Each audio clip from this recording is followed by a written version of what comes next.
Hello guys, welcome to the channel Rahul teach. आज की video हम बात करेंगे, जैसा कि आप जानते हो कि AG2 सेमेस्टर एग्जाम आने वाले हैं। हम नहीं जानते ये एग्जाम ऑफलाइन होंगे या फिर ऑनलाइन, बट हमें प्रिपेयर तो करना पड़ेगा ऑफलाइन एग्जाम्स के लिए। हम जानते हैं कि किसी ने भी इतनी अच्छी पढ़ाई नहीं कर रखी कि उसका पूरा कोर्स कंप्लीट हो।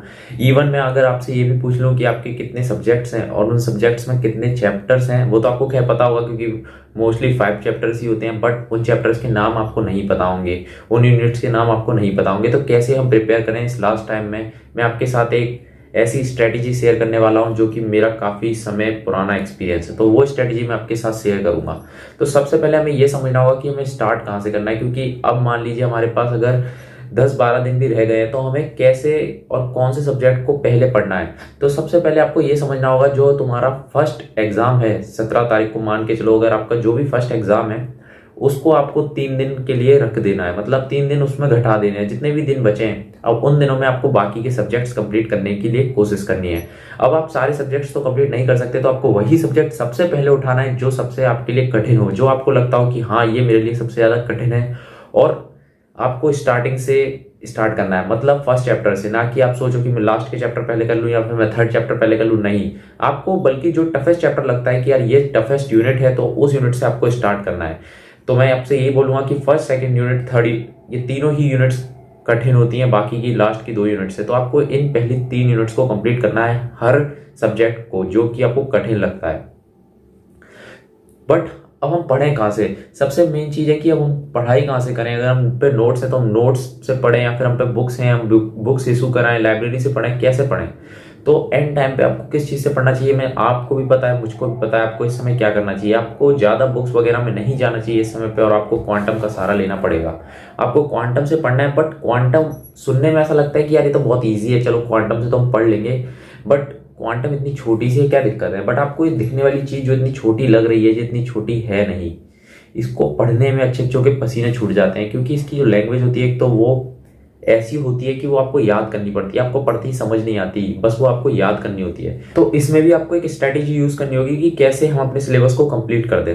तो सबसे पहले मैं आपके साथ स्ट्रेटेजी शेयर करूंगा। जैसे मान लीजिए आपने अपना सबसे कठिन सब्जेक्ट उठा लिया है और आपने सबसे कठिन चैप्टर से, यूनिट से स्टार्ट कर रहे हो।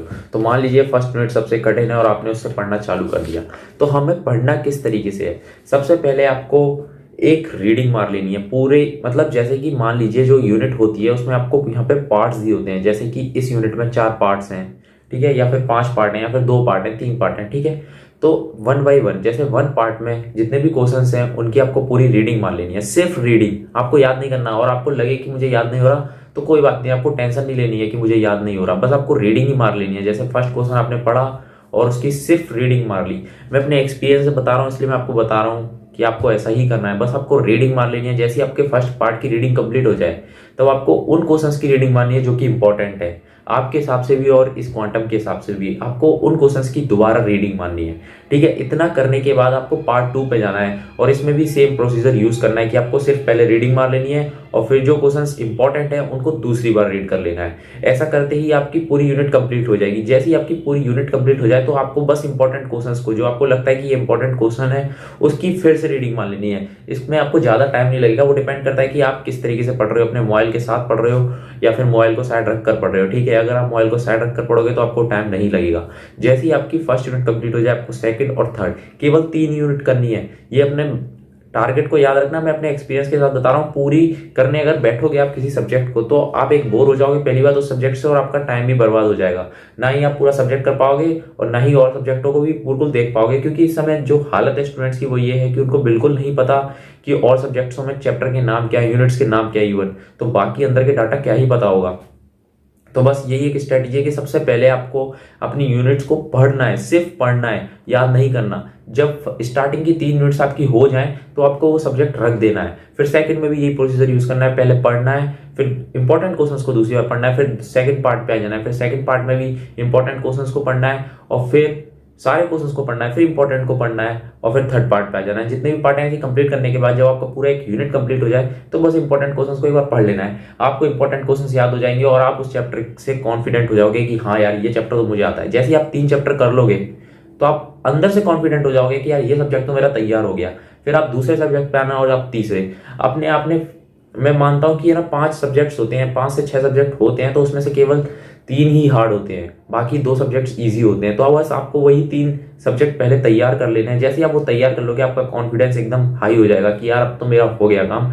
जो मेरा सब्जेक्ट है उसके लिए मैंने 3 दिन ऑलरेडी बचा के रख रखे हैं और बाकी मेरे 4 सब्जेक्ट्स ऑलरेडी रेडी हो गए हैं। वैसे मैं आपको एक ये स्ट्रेटेजी काम जरूर करेगी, बस आपको एक बार फोकस कर कर सच में सोच कर कि हाँ मुझे सिलेबस कंप्लीट करना है, ये सोचकर आपको बैठना पड़ेगा, टेबल पर पढ़ना पड़ेगा, तब ये स्ट्रेटेजी काम करेगी, वैसे नहीं करेगी। सुनने में तो अच्छी लगेगी कि हाँ ये शायद काम कर सकती है, बट अगर आप मोबाइल चलाते रहोगे साथ में या फिर टाइम ऐसे ही पास करते रहोगे तो ये स्ट्रेटेजी किसी काम की नहीं है। मैं अपने एक्सपीरियंस के साथ बता दी ये स्ट्रेटेजी ये काम करती है। पहले मुझे भी लगता था कि ऐसे काम नहीं होगा, मैं शायद स्टार्टिंग से ही पहले क्वेश्चन से याद करता हुआ जाता हूँ, तो ऐसा नहीं होता गाइस। आप उस चैप्टर से बोर हो जाओगे, आप उस सब्जेक्ट से बोर हो जाओगे और आपको वो सब्जेक्ट बोरिंग लगने लगेगा और आगे के चैप्टर के बारे में सोच के आप डरने लगोगे कि यार मेरा पूरा दिन गुजर गया और मेरा आज भी 4 यूनिट बची हैं इस चैप्टर में, इस सब्जेक्ट में। तो गाइज आपको ऐसा ही करना है। और बाकी गाइज अगर आप चैनल पर नए हो तो चैनल को सब्सक्राइब कर लेना, क्योंकि आने वाले समय में मैं आपको और ज़्यादा स्ट्रेटजी बताऊंगा। जैसे कि अगर आपको एक रात पहले एग्जाम से पढ़ना होता है कि हम क्या पढ़ें उस समय, कि आपका मान लीजिए रात हो रही है और आपका कल सुबह एग्जाम है, तो उसमें आप क्या पढ़ें, फुल प्रूफ प्लान आपको पूरा सब कुछ बताऊंगा, सब कुछ वीडियो आएंगी धीरे धीरे गाइस। तो चैनल को सब्सक्राइब जरूर कर लेना और बेल आइकन को प्रेस कर देना, क्योंकि नोटिफिकेशन आ जाए, क्योंकि नोटिफिकेशन लेट होगी वीडियो आप तक लेट पहुंचेगी और इस वीडियो का कोई मतलब ही नहीं रह जाएगा। तो thank you guys, I hope आप स्टडी कर रहे हो।